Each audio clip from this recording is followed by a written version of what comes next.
তো ভিউয়ার্স সবাইকে আসসালামু আলাইকুম এবং শুভ সকাল। বর্তমানে আমি আছি এখন ঢাকা এয়ারপোর্টে।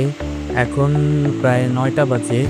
তো ৯টার কাছাকাছি আমাদের একটি এয়ার অ্যাম্বুলেন্স ল্যান্ড করার কথা, যেটাতে করে একজন ভিআইপি পারসনকে উন্নত চিকিৎসার জন্য বিদেশে পাঠানো হবে। তো আপনারা সকালবেলায় দেখতে পাচ্ছেন ঢাকা এয়ারপোর্টের দৃশ্য। এখানে বর্তমানে অনেকগুলো বিমান ল্যান্ড করা আছে। একটু পরেই আমাদের বিমানটি ল্যান্ড করবে। তো চলুন দেখা যাক।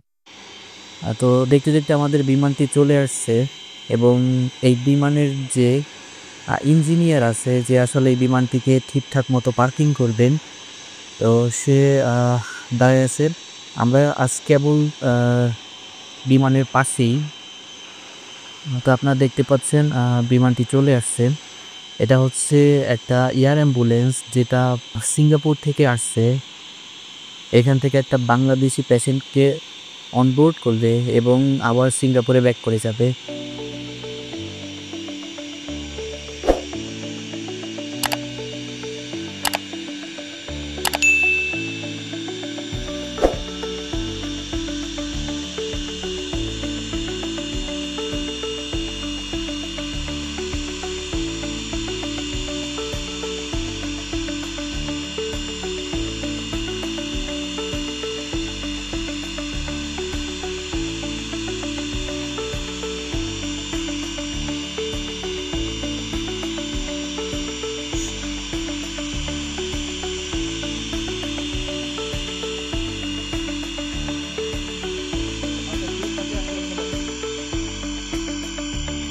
তো আমাদের বিমানটি খুব সুন্দরভাবে পার্কিং করা হয়েছে এবং একটু পরে বিমানের মধ্যে থেকে ডাক্তার এবং নার্স এবং তার সাথে বিমানের পাইলটরাও বাইরে বের হয়ে আসবে। তো চলুন দেখা যাক কি হয়। তো অবশেষে বিমানটি সফলভাবে পার্কিং করার পরে আমাদের একজন প্রতিনিধি বিমানের কাছে চলে গেল এবং বিমানের যে চাকা আছে তার সাথে একটি চক্স, এটাকে বলে চক্স, এটা লাগিয়ে দেওয়া হলো যাতে বিমানটি নড়াচড়া করতে না পারে। দেখতেই পাচ্ছেন আপনারা।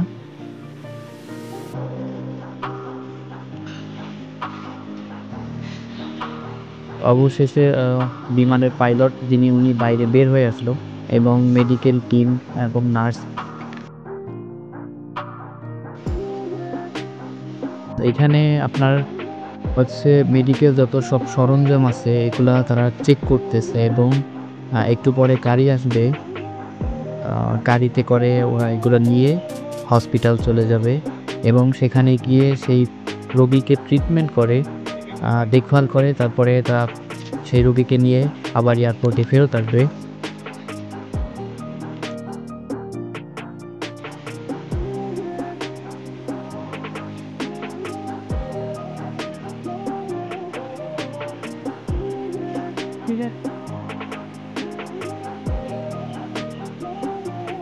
এরা মূলত আসছে সিঙ্গাপুর থেকে।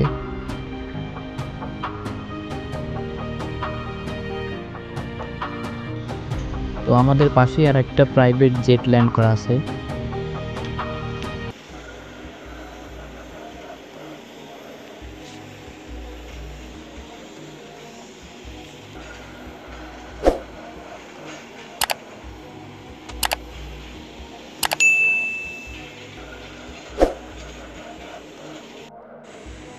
তো মেডিকেল টিম পেশেন্টকে নিয়ে আসার জন্য অলরেডি এয়ারপোর্ট থেকে চলে গেছে। এদিকে এয়ারক্রাফটে রিফিউলিং করার জন্য তেলের গাড়ি চলে আসছে।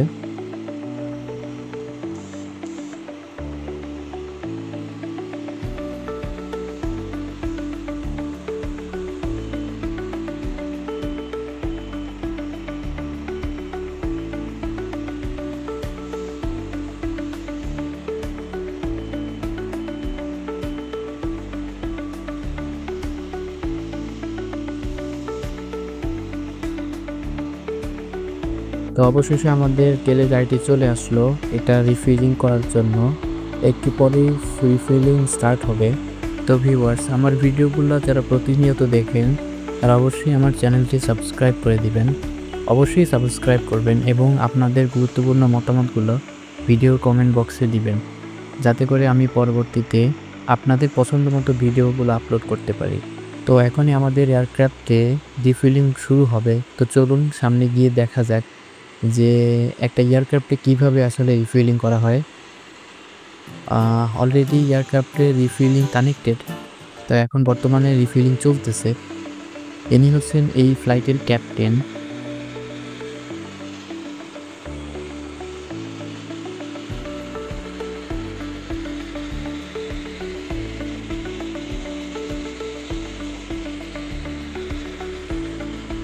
আপনারা দেখতেই পাচ্ছেন যে এয়ারক্রাফটে কীভাবে রিফুয়েলিং করা হয়। চলুন আরেকটু সামনে গিয়ে দেখা যাক।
সকালবেলা এয়ারপোর্টের ভিতরে প্রায় অংশই ফাঁকা।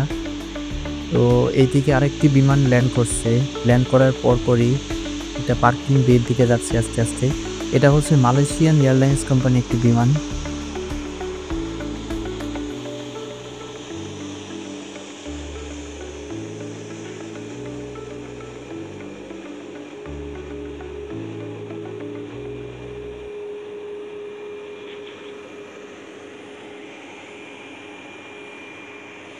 তো অবশেষে আমাদের পেশেন্ট চলে আসছে। পেশেন্টকে একটু পরে এয়ার অ্যাম্বুলেন্সে ওঠানো হবে এবং ওঠানোর পরেই এয়ারক্রাফটটি চলে যাবে।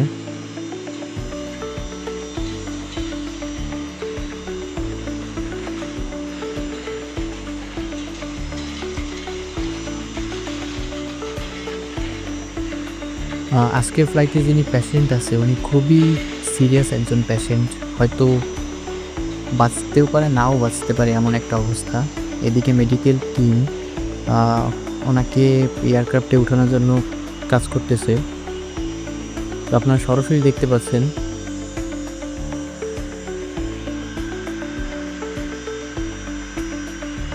এটা হচ্ছে আইসিইউ অথবা সিসিইউ সাপোর্টেড একটা এয়ার অ্যাম্বুলেন্স।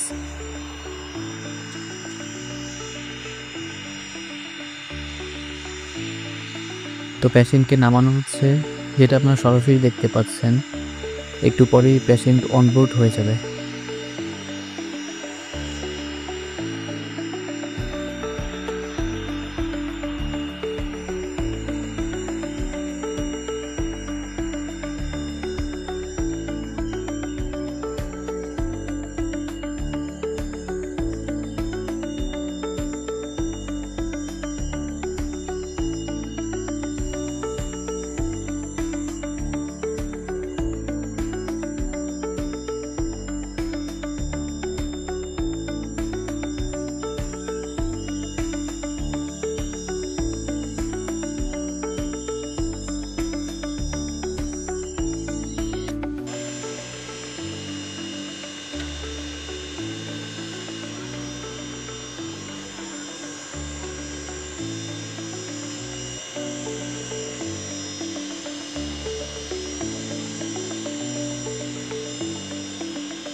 তো ভিউয়ার্স, আপনারা দেখতেই পাচ্ছেন যে পেশেন্ট অলরেডি এয়ারক্রাফটে উঠে গেছে। ঢাকা থেকে প্রাইভেট জেটে করে সিঙ্গাপুর যেতে প্রায় 4 থেকে 5 ঘন্টা লাগবে, এর মধ্যেই চলে যাবে। এই এয়ারক্রাফটগুলো যারা শুধু মুমূর্ষু রোগী আছে তাদের জন্যই পাঠানো হয়, এবং অবশ্যই তাদের অ্যাবিলিটি থাকতে হবে যে এমন একটা প্রাইভেট জেট ভাড়া করে উন্নত চিকিৎসার জন্য বিদেশে যেতে পারে।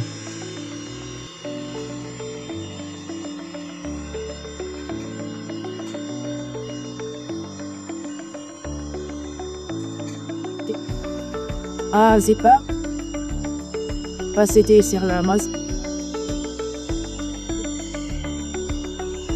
You there?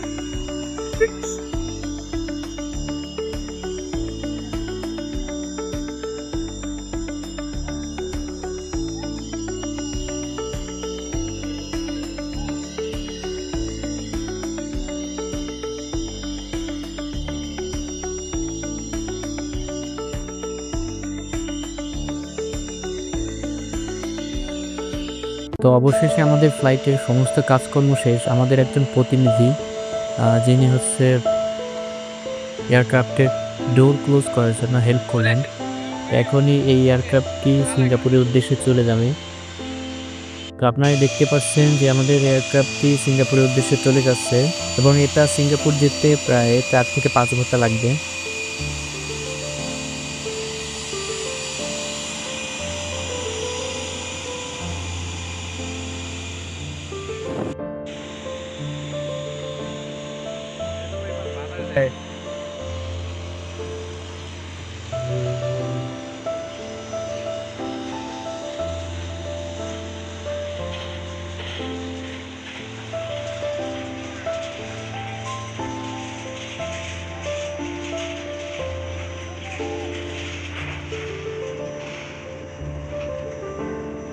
তো ভিউয়ার্স, আপনাদের সবাইকে ধন্যবাদ এতক্ষণ ধৈর্য ধরে আমার ভিডিওটি দেখার জন্য।